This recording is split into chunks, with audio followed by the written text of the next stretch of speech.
Thank you for welcoming here to this TEDx Cambridge School of Bucharest stage, where ideas merge into our collective consciousness, shaping our thoughts and our ideas. My name, as my colleague so eloquently presented me, is Kira Hagi. I am a 27-year-old actress whose canvas is the stage and whose ideas and tales are spun from the raw fibers of emotion. And yes, I love to be dramatic. It comes with the job. And you shall experience a lot more of that today. As I stand before you today, not as an expert, but as a vessel of stories. Stories of sacrifice. I must confess that I'm not fully prepared to offer any of you advice or deliver a polished motivational speech.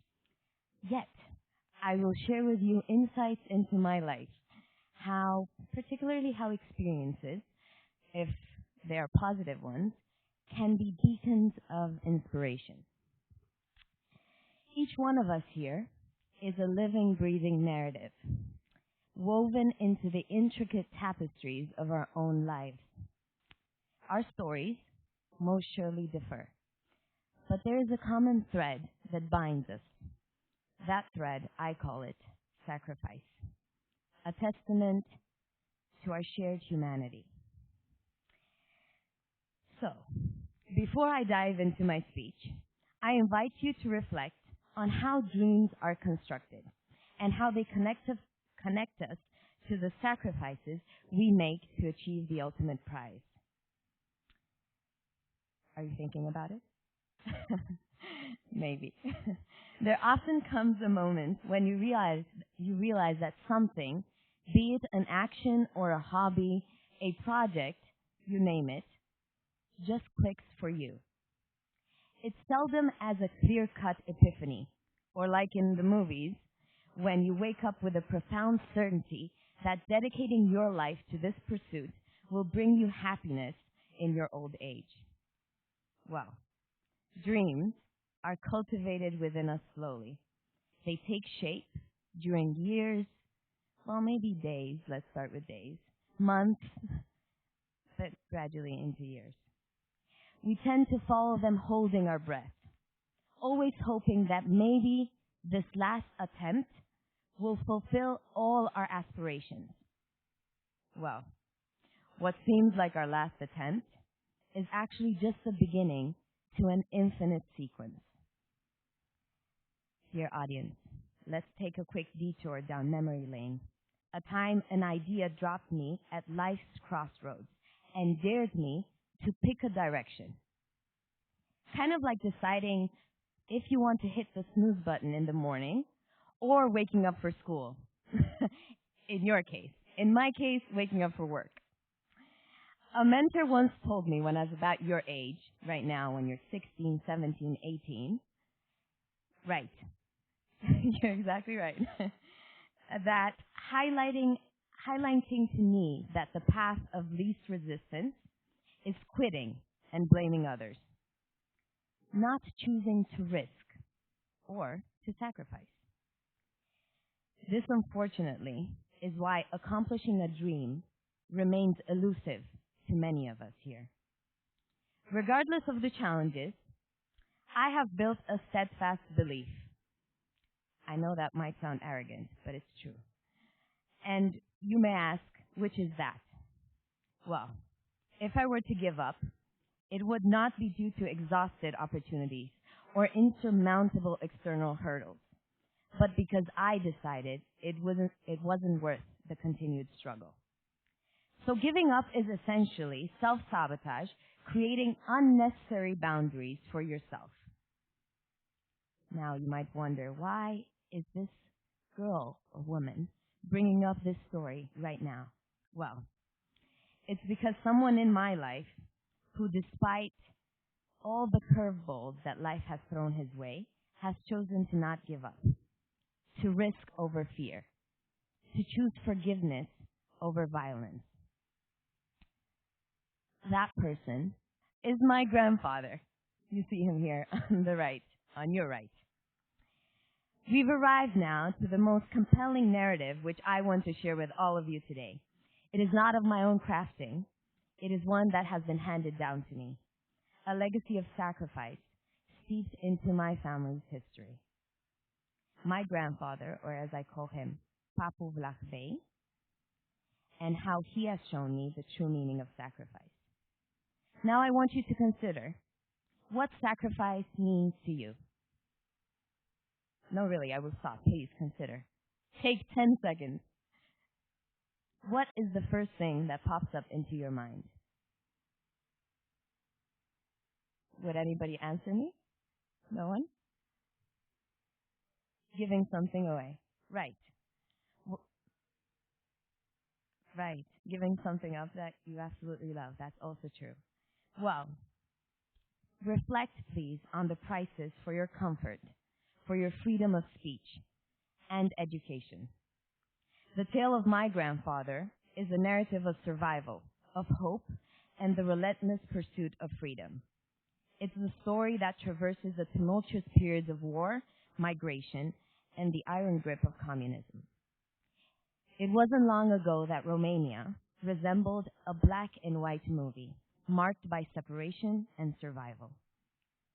Now, let's go back in time, before my grandfather was born, in 1931. Well, in the lush landscapes of northern Greece, where my great-great-grandparents, Gheorghe and Elena Vlachbey, lived, when the murmurs of war rattled Europe, and the shadow of conflict loomed over the Balkans, a crucial decision was made: to sacrifice their home for a safer future. The current Prime Minister of Romania at the time, he was called Gheorghe Tătărescu, perhaps foretelling the turmoil that was to come, initiated a remarkable exodus. He sent ships across the wine-dark sea to bring thousands of our Romanians, including my family, to the safety of Cariacal and Dorostol. The act of survival altered my family's history. My ancestors, carrying little more than hope and faith, left their homes with a wish to one day return, a wish that remained unfulfilled, as history was unforgiving during those times. And as time moved on, and the dark shadow of the Second World War came by, in 1942, amidst these tides of change, my great-grandfather Tănase, having just embraced the joys of fatherhood, was whisked away to the front lines by the Romanian army. Tănase, alongside countless others, were captured at the Don Bend, their fate sealed by the frost and the iron grip of their captors. They paid a price that no man should ever tally. Their only way of survival was by chance and a blend of heroism. After the war ended, Tănase returned to the small city, village of Romania. And that was the moment he tried to convince his father, Gheorghe, to return to their old home. Yet Gheorghe was a man of the present, unswayed by the call of bygone days. In 1945, the rise of communism in Romania marked a new chapter of struggle, a page in our history books stained with blood, the ink of oppression. For the next 45 years, Romania was painted with this red ink. Tănase, a victim to the conflicts that shadowed Romania, was unjustly imprisoned at Aiud because he fought for his freedom. He was plunged into the hell of imprisoned souls. His disappearance marked the severing of a bond, leaving a child of 7, my grandfather, as you see in this picture, grappling with the absence of a father. He understood the true meaning of being an orphan that day. Many lost their families during the communism regime, and that is why my grandfather vowed to honor these sacrifices by never forgetting to tell these stories, and also his grandfather's and his father's sacrifices. So from a child to a laboring teenager to a father as well, he had to cross boundaries and to sacrifice to protect his family. This isn't just a page from our national history. It's a page torn from my family's heart. It's the silent sacrifices that have allowed the newer generation, us here, to dream. Their stories, captured in the crinkles around their eyes and the resilience in their smiles, are imprinted in my DNA. And their stories and your family stories are imprinted in yours. At 27, I must confess to all of you that I have not faced any monumental sacrifice that has shaped the generations before me. My grandparents and parents laid those foundations, brick by brick. But just like my grandfather, I understood the need to retell these stories and to not repeat the errors of the past. So, these stories, whether they may be grandiose or mundane, remind us that in the ordinary fabric of life, the extraordinary often lies hidden. And that sacrifice is not necessarily a loss, but it is a love letter from the past addressed to us. As we navigate our individual paths, let us honor the sacrifices that have paved the way for us. Now I ask you, please take a moment to acknowledge your roots. For in the depths of your heritage lies the clarity to forge your future. As we part ways today, I leave you with two questions. What sacrifices have shaped your path? And what price are you willing to pay for the dreams you chase? So for your presence, for sharing this moment together, for listening to me blabber, I extend my heartfelt gratitude. Thank you.